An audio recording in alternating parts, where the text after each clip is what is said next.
مرحبا جوارا بخير هاتن قناة برتوك حزي شكرا خواه ببن abone بعجبينن و بدردور خوراجي پاره بکن هلبت هنم هشبورن لگوری دلی خواه جنها بس سپاسیا ودکم ایرو از جوارا بحثا یکم مهریجانا پرتوکان آمردینی بکم آنگو پیشانگه و فواره جیم دکارم بکار بینن سه پیگنن مهریجان دیاره به سورانی جبو پیشانگه هیتی گوتن فوارو پیشانگه جیم دکارم بیجن هن کسان مهریجان جرخ نکر بو چما سورمانجی تی بکارانین فلان لحظه پیشانگه هی بکار بینم وک هنجی دزانن هگر نزانه بجش خو مپار وکر بود نابره حفده و نوزده گلانه دا ل مردینه پیشانگه هکا پرتوکان چه بو هات دار خستن ez jî li wir bûm û tevlî vê pêşangehê bûm. Bi rastî tiştekî zor hêja bû. Min got yekem pêşangeha Pirtûkan a Mêrdînê hûn ê bêjin gelo heta niha li Mêrdînê hiç pêşangehên Pirtûkan çê nebûne nexêr çê bûne. Lê taybetmendiyeka vê pêşangehê bû çi bû? Ew jî ev pêşangeh bes tenê ji weşanxaneyên Kurdî, ji weşangerên Kurd û nivîskarên Kurd pêk hat. Her çiqas weşanxaneyên Kurdî hin Pirtûkên Tirkî jî çap bikin ev jî helbet ser Kurdanin yani naberoka Kurdî, Kurdistanî falan e lê bêtir helbet Pirtûkên Kurdî bûn û ên Kurdî ji xwe hatin firotan min bi xwe yê Tirkî hiç nekirin ez nebarim pir kes jî bikire kêm zêde hin Pirtûk hebûn helbet yên berçav ev hatin kirin wekî din herkesê Pirtûkên Kurdî peyda kirin bi qasî 26 weşanxane û 69 hefteyên nivîskar tevlî vê pêşangehê bûn ba min ev jî baş bû lê xwezî weşanxaneyên din jî tevlî bana dibe ku belkî derfetê wan tinebûn ango nehatin vexwendin ez nizanim ka li gorî çi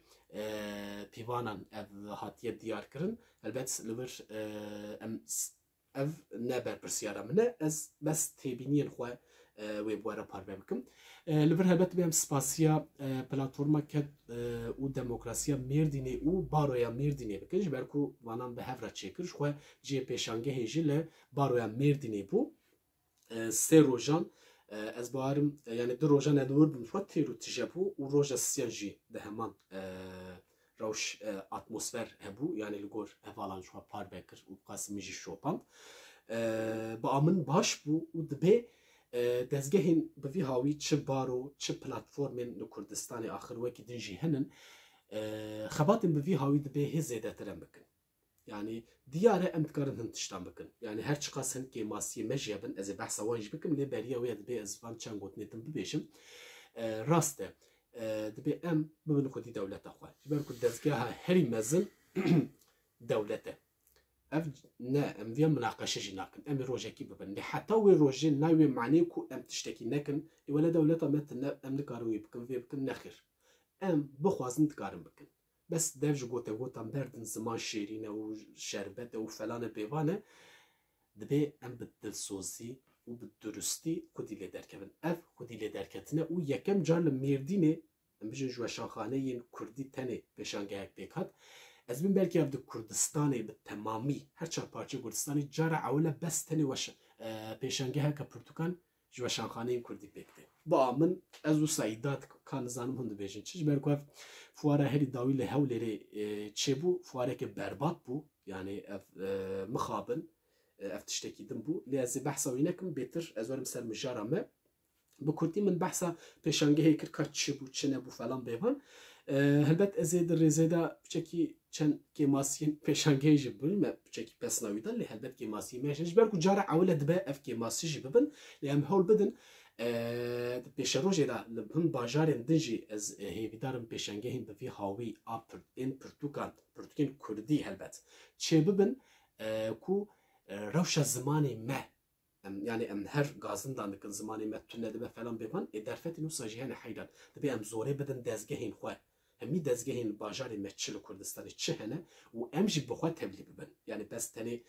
zorê nedin wan bidin xwe jî em jî bi dilsozî tevlî van pêşangehan û wekî din gelek bername jî çi dibin gelek nivîskar û rewşenbîrên me digerin dibe tevlî gotûbêj û îmze û semîner û rojên pîroz falan bêvan rojên ziman û celadet û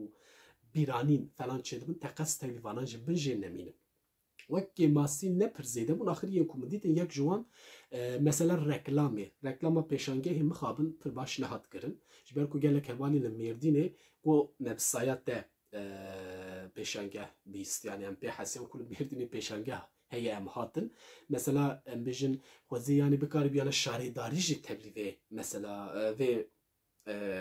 reklama û xebata pêşangeha pirtûkan kirana ya herî kem em bêjin mesela reklamê de piştgirî jê bixwestana yani eftikarî bimikirin ji ber ku hev serokên şarêdariya Mêrdîn û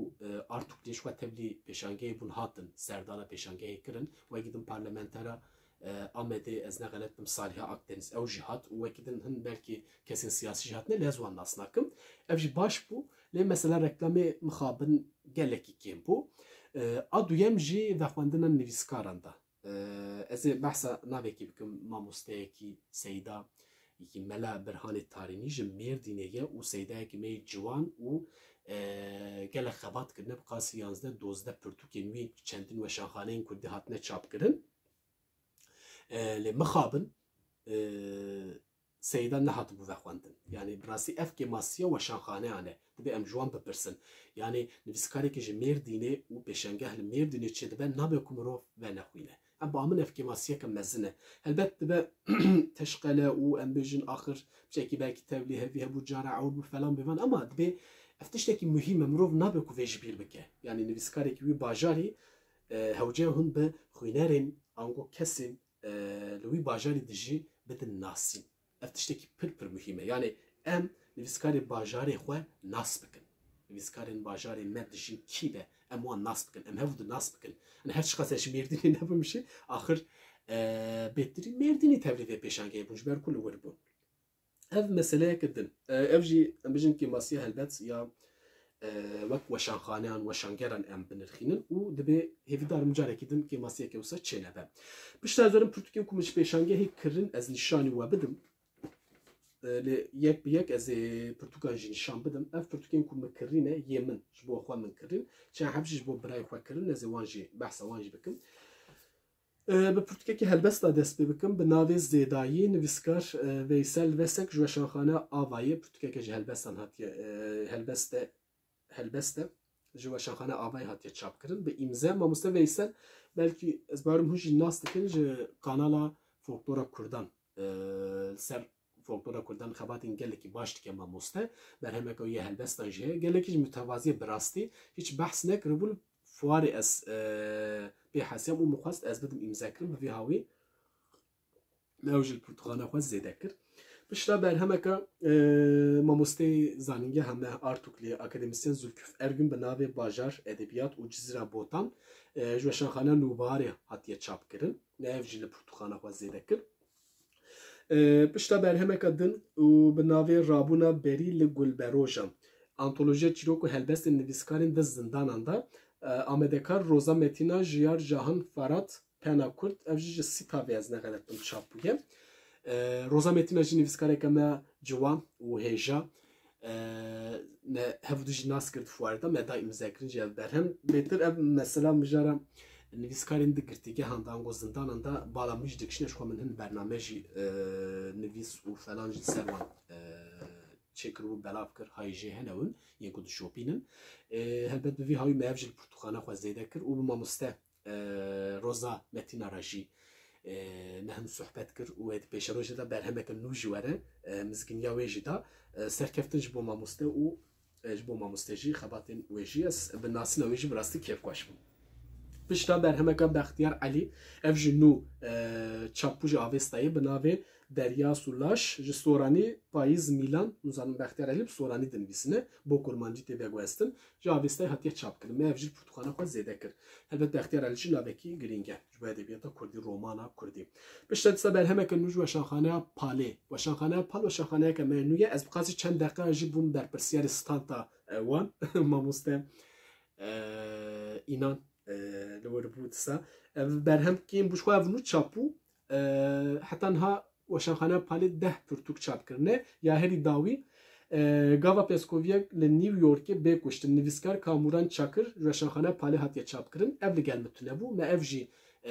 peyda kir bi vî hawî 10 pirtûkên ji weşanxaneya Palê hatine çapkirin Pirtûxana min da bi cî bûne wek em bijî meseta wê temam kiriye dibe hûn jî temam bikin. Pişta dîsa mamosteyeke ji zanîngeha me akademisyen Resul Geyik berhema wî ya bi navê Teoriya Hînkirina Kurdî Kurmancî ji weşanxane Azad hatiye çapkirin. Her çiqas ez Kurdî yani ez jî di akademiyê de em bijin beşa Kurdî lîsansa bilind dixwînim lê ez Kurdî hîn nakim ango fêr nakim. Lê hewce teoriya wî em jî hay jî hebin. Ev jî xebateke em bijin di akademiyê de ye û hêja ye. Ji ber wê me pirtûxana xwe ew jî zêde kir. Pişta romanek dîsa edebiyata Kurdî. Nivîskar Şems Kemer bi navê Efare ji weşanxaneya Zîs. Weşanxaneya Zîs jî weşanxaneyeke nû ye. Ev qasî salekê ez bêjim hatiye damezrandin. Roman e. Şems Kemer berhemeke wî ji Avêstayê hat çapkirin me ew xwendibû. Berhemeke Kurd bû, romaneke Kurd lê rastî bi tem bû. Ev jî ez barim awî ya duyeme ez neqelet bin bi navê Efare. Berhemên ji zîzê jî çap bûne hemî weşanxane pirtûxana min da bi cî bûn ji ber ku kê min ne ew qas zêde ne ji ber wê mixabin ya mamoste Ayşena Beravanî ew tune ye min ew hê peyda nekiriye. Pişta berhemeka din bi navê Kezî nivîskar Fatîxan Taşlı Tunç ji weşanxaneya Avayê hatiye çapkirin helbest. Fatîxan Taşlı Tunç yek ji wan em bijin nivîskara ku di pêşangehê de eyal ber çav û zêde bal kişand yek ji wan bû bi rastî bi cilûbergên xwe bi sohbeta xwe û bi berhema xwe gelekî baş bû kêfxweş bû bi nasîna wê jî min çendîn helbestên wê jî xwendin. Cara ewil jî me ser War TV'yê bernameyekê de min nas kir bi vî hayû gelekî bala min kişand dixwaz ez berhema wê jî peyda bikim axir me pêşangehê de bi îmze berhem li pirtûxana xwe zêde kir. Helbestên wê jî bi rastî jiyan ev jiyana xwe û êş û azarê xwe ez dikarim bêjim baş di helbestên xwe de haniye zimên û bi vî hawî ez ê bixwînim jî û ser bisekinim helbet. Pişta dîsan mamosteyên du mamosteyên me yên hêja ji zanîngeha Artuk Mêrdîn Artukliyê akademisyenên me Şahap Valî û Kenan Subaşî berhemeke bi navê Mîtos û Edebiyat. Mîtosên Kurd û Îranî di edebiyata Kurdî de ji weşanxaneya Nûbiharê hatiye çapkirin. Ev jî xebateke akademîk ye. Helbet em jî derdora akademiyê de ne hewce ev pirtûxanê me zêde bin bi îmze me ev jî peyda kir. Ber ku mamoste Kenan Subaşî ji bo min nivîskarê favorî yê pêşangehê bû ji ber wê me ev jî bi îmze peyda kir. Pirtûka dawî jî berhemeka sed û yek romanên Kurdî. Şîrover, Rexne û Nirxandin nivîskar Faik Öcal cilda yekem ji weşanxaneya Sî tavê hatiye çapkirin. Ji ber ku mijara min beşa min jî ez bêjim edebiyata modern e û bêtir meyla min ser wê ye. Helbet ev berhemeke giring e ka ez ê bixwînim binêrim sed û yek romanên Kurdî hatine Şîrover, Rexne û Nirxandin lê binêrim ka bi çi hawîye çawa ye falan wê alîkariya min jî bike xebatên wisa jî bêtir bala min jî dikişînin ji ber wê me ev jî pirtûxana xwe zêde kir. Ev berhemên ku min ji xwe re kirîbûn min xwest ez bi Kurdî danasîna wan reklam wan bikim. Reklama pirtûkên Kurdî pir muhîmin hûn jî teqez bikin ji fuara pirtûkana Mêrdînê. Îca ez werim pirtûkên ku min ji bo birayê xwe kirîne ziwan nîşan bidim. Êdî Stenbol germ e mixabin mirov xwe dide xwedan dide. Bi qasî 5 pirtûka min ji bo 4 pirtûk ez neqelet bim yek ji ber ku min ji bo îmzeyê biribû. Pirtûka ku min ji bo îmzeyê biribû ya rojnivîskên surgûnekî Zinarê Xamoş weşanxaneya Palê hatiye çapkirin. Min ev pirtûk li gotûbêja Amedê ez çibûm ya Xalê Zinar min dabû îmze kirin. Birayê min jî got belkî Xalê Zinar were Stenbolê lê nehat ji ber wê got pirtûka min ve teqes îmze bike bo Xalê Zinar ne da îmze kirin ji bo wî. Pişta çend hebên nû xwestin helbet. Yek ji wan Keziya Fatîxan Taşlı Tunç min ji bo wî jî da îmze kirin. Pişta ya Roza Metina Guliyên ji bêhna Şimamokan ji bo wî da îmze kirin. Ev li gel wî tune bû li gel min hebû ji ber ku min fuara Amedê kiribû. û pişta di berhemên ji kulliyeta Siyonîzmê. Ez biçekî ser vê rawestim ser kulliyeta Siyonîzmê. Yani kulliyeta Siyonîzmê çi ye ev çendîn berhemên van salên dawî ji aliyê Fexriye Atsayva bo Kurdî tên wergerandin. Yani ev berhemena bi Tirkî tune ne. û ez dikarim bêjim ev xaleka giring ev tekane xalek mijarek heye ev jî mijara Siyonîzmê ango derbarê İsraîlê da Kurd bi Kurdî yani bi Kurdî û bi pencereyeke Kurdistanî em dixwînin û ji nûva cihuyan Siyonîzmê İsraîlê nas dikin. Yani bi rastî ev gelek mühim e. Mesela hezkirin ne hezkirin wê dayinin aliyekê. Mesele ew e ku dibe em İsraîlê Siyonîzmê an ku cihuyan taybet em Siyonîzmê bikarbînin ji nêz ve û bi Kurdî ji nûva dibe em nas bikin û nas dikin ji xwe. Kesê ku kêm zêde min dişopîne ez ser vê meselê radwestim ji ber ku ji bo min girîng e ez barum ji bo me Kurdan gerek mühim be em wê ezmûn an serpêhatiya cihuyan bizanibin ka bi çi hawî di rojhilata navîn da ji tunebûnê hebûnek derxistin.